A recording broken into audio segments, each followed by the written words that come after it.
बहुत से लड़कों को देखते हैं कि सुबह 4 बजे उठते हैं। हमने अपनी लाइफ में कभी 4 बजे नहीं उठेंगे तो पूरा दिन डिस्टर्ब रहेगा। आप जिस समय कंफर्टेबल हैं उस समय उठिए, लेकिन हाँ एक बात जरूर याद रखिएगा, जितना जल्दी उठेंगे उतना ज्यादा आपके पास वर्क टाइम ज्यादा रहेगा। अब देर से सो के उठेंगे तो आप एक अच्छा सा वर्किंग टाइम को गंवा चुके रहेंगे। तो एटलीस्ट कोशिश कीजिए कि भाई बहुत से बहुत तो 6-7 के बीच में उठ ही जाइए। और पहले उठते हैं तो ये अच्छी बात है, लेकिन ऐसा नहीं है कि जो पहले नहीं उठते हैं उनके लिए बहुत गलत बात। आप जितना पढ़ सकते हैं अपनी कैपेसिटी के हिसाब से ही पढ़िए। आपकी बॉडी 8 घंटा नहीं सस्टेन कर पा रही है, आप 4 घंटा ही पढ़िए, बट धीरे धीरे उसको इंक्रीज कीजिए। हर चीज के लिए होता है, आप अपनी बॉडी के हिसाब से किसी काम को करिए। आप किसी भी काम को अगर लगातार 21 दिन करते हैं तो धीरे धीरे वो आपकी आदत बन जाती है, और अगर किसी काम को लगातार 90 दिन कर देते हैं तो फिर वो आपकी दिनचर्या बन जाती है। अब आप डिसाइड कीजिए कि आप अच्छे काम को करना चाहते हैं या गलत काम को। जहां आपको कंफर्ट मिलता है वो रास्ता कभी भी कोई मंजिल को नहीं ले जाती, क्योंकि मंजिल वाला रास्ता काफी चुनौतीपूर्ण भरा होता है, उसमें कंफर्ट कभी नहीं मिलता है। संघर्ष से व्यक्ति को कभी नहीं भागना चाहिए,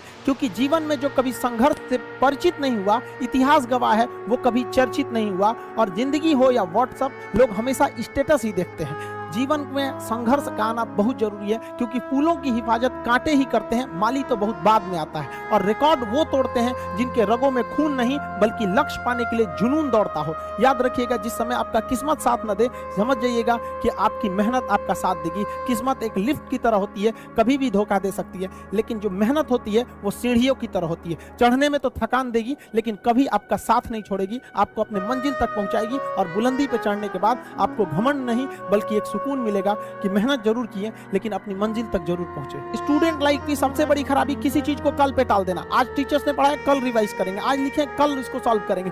कल पे कोई नहीं टालना चाहिए। जिसने ये कल किया या हमको ये करना चाहिए, उनको तो असफलता फिक्स है, उसने असफलता की दहलीज पे पैर रख दिया। जिसने किया कल, दिन गया टल। जिसने कहा परसों, बीत गए बरसों। और जिसने कहा आज, उसी ने किया राज। जीवन में संस्कार का भी बहुत बड़ा मोल होता है। आप अपने विचारों से स्वतंत्र रहिए, लेकिन संस्कारों से बंधे रहिए। कभी भी अहंकार मत रखिए, क्योंकि आप कितनी भी बुलंदी पर क्यों ना चले जाएं, लेकिन याद रखिएगा आसमान में बैठने की जगह नहीं होती है। जो भी बुलंदी पे जाएगा उसको एक ना एक दिन, आज नहीं तो कल, उसको वापस इस धरती पर आना है। इसलिए बुलंदी को देखकर बहुत जल्दी घमंड में नहीं आना चाहिए। और हमेशा याद रखिए, बड़े बुजुर्गों से मिलकर बैठना चाहिए, उनसे बातें करना चाहिए। बड़े नायाब होते हैं ये लोग, कुछ लम्हों में जिंदगी के तजुर्बे बता देते हैं। याद रखिएगा, समय, सम्मान और विश्वास, ये 3 ऐसी चीजें होती हैं जो एक बार अगर हाथ से चली गई तो फिर दोबारा लौट के कभी नहीं आती। जीवन में सबके प्रति दया का भाव रखना चाहिए। और सबसे बेशर्म चीज अगर कोई इस दुनिया में है तो वो गरीबी है।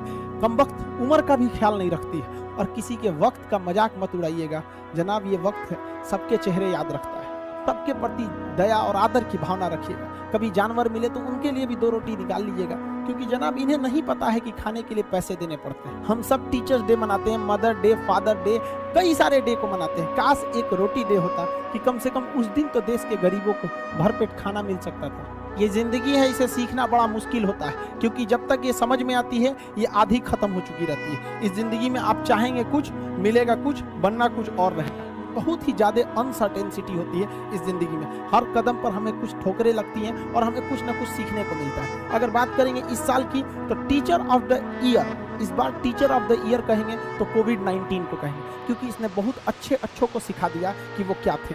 चंद गज 2 गज जमीन में दफनाया गया उसे, जो करोड़ों का मालिक हुआ करता था।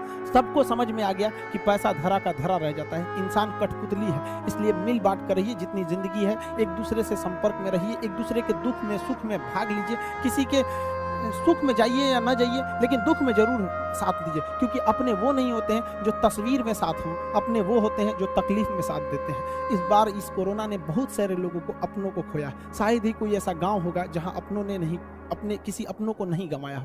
तो उन सब की आत्मा को भगवान शांति दे, उनके परिवार के लोगों को यह हिम्मत दे कि वो इस दुख की घड़ी को निपट सकें, इससे जल्दी से बाहर आ सकें। और जितने लोग हैं जो अभी कोरोना भी पूरी तरह से खत्म नहीं हुआ, वैक्सीनेशन को बहुत तेजी से करें, ताकि ये जनजीवन पूरी तरह से अपनी पटरी पर आ पाए। देखिए, बहुत सारे लोगों का कहना है कि कोरोना ने उनका बिजनेस बर्बाद कर दिया, उनका आय का साधन बर्बाद कर दिया, परिवार उजाड़ दिया। हम इस बात को मानते हैं, लेकिन याद रखिएगा जिसके पास पाने के लिए कुछ नहीं होता है उसे हराना असंभव होता है। अब याद रखिए, अब आपको जिन्होंने बहुत ज्यादा संघर्ष देखा उन्हें हराना मुश्किल होता है, क्योंकि झूला अगर बहुत पीछे जाता है तो याद रखिएगा वो बहुत आगे का भी सफर करता है। इसलिए जिंदगी से संघर्ष से सीखना जाना चाहिए, भागना नहीं चाहिए। आप सब देश के किसी भी कोने में रहे, हमेशा एक दूसरे का साथ दे, अपने गुरु का हाथ पकड़ के चले, जीवन में किसी के पैर पकड़ने की जरूरत नहीं पड़ेगी। देश के सारे स्टूडेंट्स को मेरे दिल से ढेर सारी शुभकामनाएं, उन्हें जल्दी से जल्दी भगवान सफल करें और अपने माँ बाप का सपना लेकर वो जिस सपने को लेकर वो आगे बढ़े, जल्दी से जल्दी वो सपना पूरा करें, ताकि माँ बाप का भी सीना गर्व से चौड़ा हो सके।